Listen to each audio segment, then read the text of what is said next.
আমরা তো জানি জন্মদিন উদযাপন করা জায়েজ নেই, কিন্তু আমরা দেখলাম বন্যা দুর্গত ক্যাম্পে শিশুর জন্ম উপলক্ষে আসন্না ফাউন্ডেশন ভালো খাবার আয়োজন করেছে। এটা কিভাবে জায়েজ হতে পারে? শনিবার আর বুধবার নাকি নখ কাটা যায় না, এটা কি সত্য? ঘুমানোর জায়গায় নামাজ পড়লে নামাজ হবে কিনা? ভাদ্র মাসে মেয়ে বিয়ে দিলে অমঙ্গল হয় বলে গ্রামাঞ্চলে শোনা যায়, এটা কি সঠিক? আমাদের এলাকায় কিছু মানুষ বলে কবরে মাটি দিলে তিনি 3 মুষ্টি দিতে হবে, এর কম দেওয়া যাবে না, এটা কি ঠিক? 4 রাকাত নামাজ ভুলে 3 রাকাত পড়ে সালাম ফিরিয়ে ফেললে করণীয় কি? কোন মহিলা অন্তঃসত্ত্বা থাকা অবস্থায় তার কোনো আত্মীয় মারা গেলে তাকে দেখতে দেওয়া হয় না, এতে নাকি মৃত ব্যক্তির কষ্ট হয়। আসলে কি অন্তঃসত্ত্বা অবস্থায় মৃত ব্যক্তিকে দেখার পরে নিষেধাজ্ঞা আছে? যোহরের সুন্নতের 3য় রাকাতে থাকা অবস্থায় জামাত শুরু হয়ে গেলে করণীয় কি? চলুন তাহলে আর বিলম্ব না করে আমরা প্রশ্নোত্তর আলোকিত প্রবেশ করি। আমাতুল্লাহ হাফেজ আপনি লিখেছেন শনিবার আর বুধবার নাকি নখ কাটা যায় না, এটা কি সত্য? নখ কাটার নির্দিষ্ট কোনো দিনক্ষণ নাই যে এই সময় নখ কাটতে হবে বা এই সময় নখ কাটা যাবে না। সারা সপ্তাহের যে কোনো সময় যে কোনো দিন রাতে দিনে আপনি নখ কাটতে পারবেন। শুক্রবার নখ কাটাকে কেউ কেউ মুস্তাহাব বলেছেন, কোন কোন সালাফের আমল রয়েছে। এর বাইরে আসলে এটাকে সুন্নাহ বা ওই দিনই কাটতে হবে এমন কোনো বাধ্যবাধকতা নেই, আর নিষেধাজ্ঞা তো কোনো দিনের জন্যই নাই। বিদায় শনিবার বুধবারে নখ কাটা যাবে না মর্মে কথা যদি কেউ বলে থাকেন, সেটি নিছকই কুসংস্কার এবং দলিলবিহীন একটি কথা। এমনি আমজাদ হোসেন আপনি লিখেছেন ঘুমানোর জায়গায় নামাজ পড়লে নামাজ হবে কিনা? যে জায়গাটা আপনি ঘুমিয়ে থাকেন বা শুয়ে থাকেন বা যেটা আপনার শোবার ঘর, শোয়ার জায়গা, সেখানে নামাজ পড়েছেন, যদি পবিত্র হয়, পাক হয়, নামাজ হয়ে যাবে, কোনো অসুবিধা নেই। তবে নামাজের যাতে মনোযোগ থাকে সেরকম জায়গা থাকা উচিত। ধরুন সেখানে ঘুমানোর জায়গা, সেখানে হয়তো কালারফুল নানা বিছানা টিছানা আছে, সেটা আপনার মনোযোগ নষ্ট হতে পারে, এরকম হলে সেখানে বিছানা বিছিয়ে নিবেন, জানামাজ বিছিয়ে নিবেন বা এমন কিছু বিছিয়ে নিবেন যে আপনার মনোযোগকে নষ্ট না করে। এমডি মুস্তাফিজুর রহমান লিখেছেন তেলাওয়াতের সেজদার বিধান কি? যদি সেজদা না করা হয় তাহলে কি গুনাহ হবে? ভাই মুস্তাফিজুর রহমান, তেলাওয়াতের সেজদা দেওয়া ওয়াজিব। আপনি কোরআন কারীমের সেজদার যে আয়াতগুলোতে সেজদা বিষয়ক নির্দেশনা রয়েছে এবং তার পাশে সেজদা লেখা আছে, এগুলো তেলাওয়াত করলে আপনাকে সেজদা দিতে হবে। আর সেজদা যদি আপনি না করেন, যেহেতু ওয়াজিব, অতএব ওয়াজিব তরকের গুনাহ হবে। জান্নাতুল ফেরদাউস লিখেছেন কোন মহিলা অন্তঃসত্ত্বা থাকা অবস্থায় তার কোনো আত্মীয় মারা গেলে তাকে দেখতে দেওয়া হয় না, এতে নাকি মৃত ব্যক্তির কষ্ট হয়। আসলে কি অন্তঃসত্ত্বা অবস্থায় মৃত ব্যক্তিকে দেখার পরে নিষেধাজ্ঞা আছে?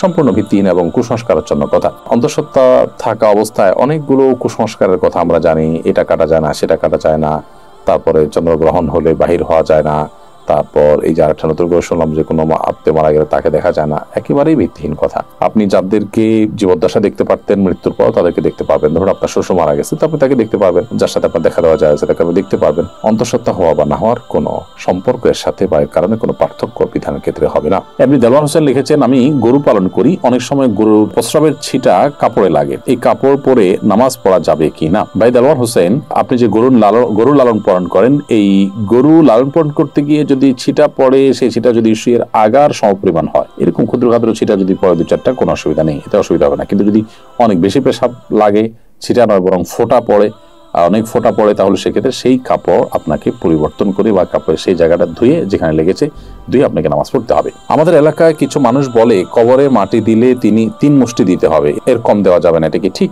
না, এরকম কোনো বাধ্যবাধকতা নেই যে কবরে মাটি 3 মুষ্টির কম দেওয়া যাবে না, দিলে কোনো হবে এমন কোনো কথা নেই। কবরে মাটি আপনি 3 মুষ্টি, 5 মুষ্টি, 7 মুষ্টি, 6 মুষ্টি, যা খুশি দিতে পারেন। এমনকি মুষ্টিতে দিতেই হবে এমন কোনো বাধ্যবাধকতাও নেই। আপনি কোদাল দিয়ে দিতে পারেন, অন্য কোনো ভাবে দিতে পারেন।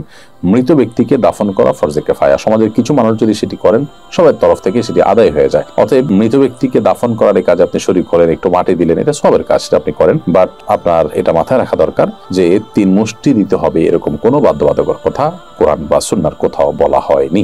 এমডি মুখলেসুর রহমান আপনি লিখেছেন 4 রাকাত নামাজ ভুলে 3 রাকাত পড়ে সালাম ফিরিয়ে ফেললে করণীয় কি? 4 রাকাত নামাজ যদি 3 রাকাত পড়ে সালাম ফিরিয়ে ফেলেন এবং সালাম ফেরানোর সাথে সাথে মনে পড়ে, তাহলে ওই অবস্থা আপনি দাঁড়িয়ে যাবেন, আরো 1 রাকাত যুক্ত করে তারপর শেষে সিজদায়ে সাহু দিবেন।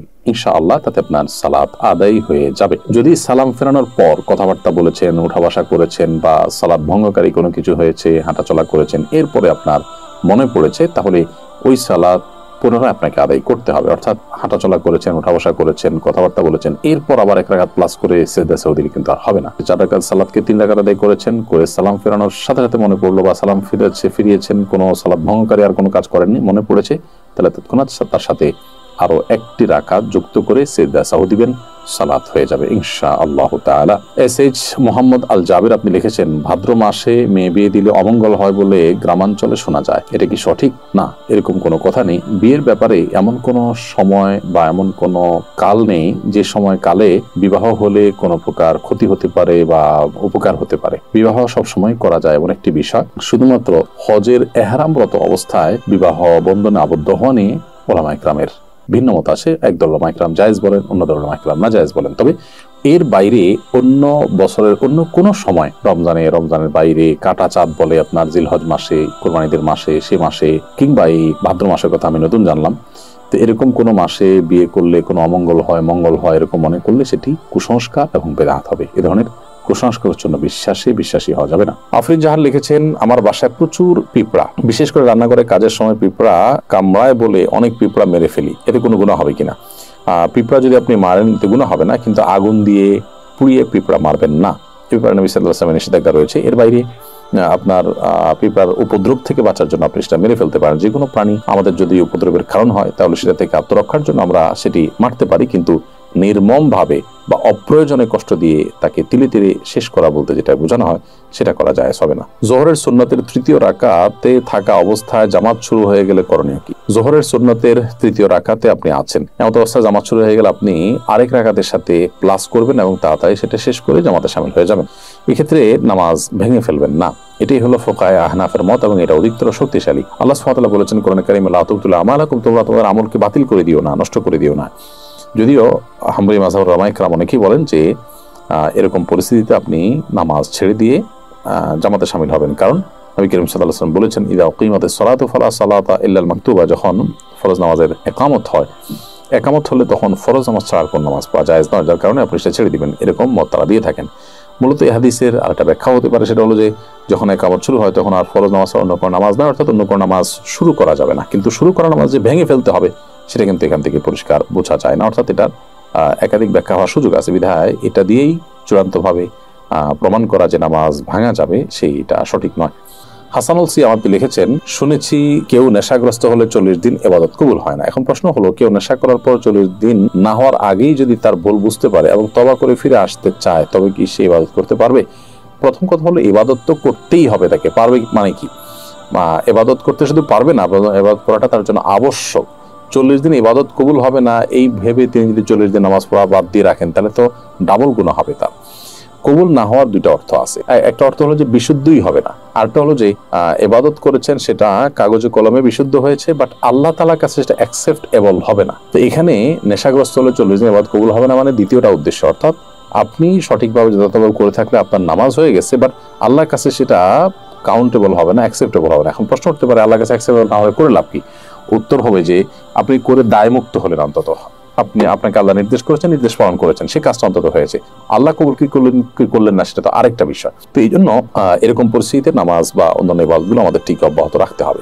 আমরা তো জানি জন্মদিন উদযাপন করা জায়েজ নেই, কিন্তু আমরা দেখলাম বন্যা দুর্গত ক্যাম্পে শিশুর জন্ম উপলক্ষে আসন্না ফাউন্ডেশন ভালো খাবারের আয়োজন করেছে। এটা কিভাবে জায়েজ হতে পারে? দেখুন, প্রথম কথা হলো যে শিশুর জন্মের দিনটি, যে দিনে সে জন্মগ্রহণ করেছে, এই দিনটিতে বাবা মা, আত্মীয় স্বজন সবাই আনন্দিত, এবং সেই দিনে আনন্দিত হয়ে তারা যদি ভালো খাবার খান, মিষ্টি কিনেন, এটা না জায়েজ পৃথিবীতে কেউ কোনোদিনই বলেনি। শিশুর জন্মের দিনে ভালো খাবার ব্যবস্থা করা আর প্রতি বছর জন্মদিন উদযাপন করা, কেক, মোমবাতি সহ, যেগুলো প্রত্যেকটার আলাদা আলাদা ধর্মীয় ব্যাখ্যা আছে। কেক কেন ব্যবহার হয় জন্মদিনে, অন্য কোনো কিছু থাকতে কেক কেন, মোমবাতি কেন জ্বালানো হয়, এগুলো নিয়ে আপনি যদি একটু সোশ্যাল মিডিয়াতে অথবা আপনি গুগলে যদি সার্চ করেন তাহলে দেখতে পারবেন যে এর পেছনের রহস্যগুলো কি। অতএব ওই জিনিসগুলো একটা, আর জন্ম হয়েছে শিশুর, সে উপলক্ষে ওই দিনে মিষ্টি খেলেন, ভালো রান্না করলেন, যে কোনো আনন্দের ঘটনাকে কেন্দ্র করেই তো আমরা ভালো কিছু খাই। সেটাকে পৃথিবীর কোনো আলেম মানে নাজায়েজ বলেননি। দুটিকে যদি আমরা গুলিয়ে ফেলি তাহলে তো ভুল হবে, এবং সেই সাথে এটাকে কেউ ইবাদত শরিয়ার কাজও মনে করছে না। দুইটা জিনিস এখানে।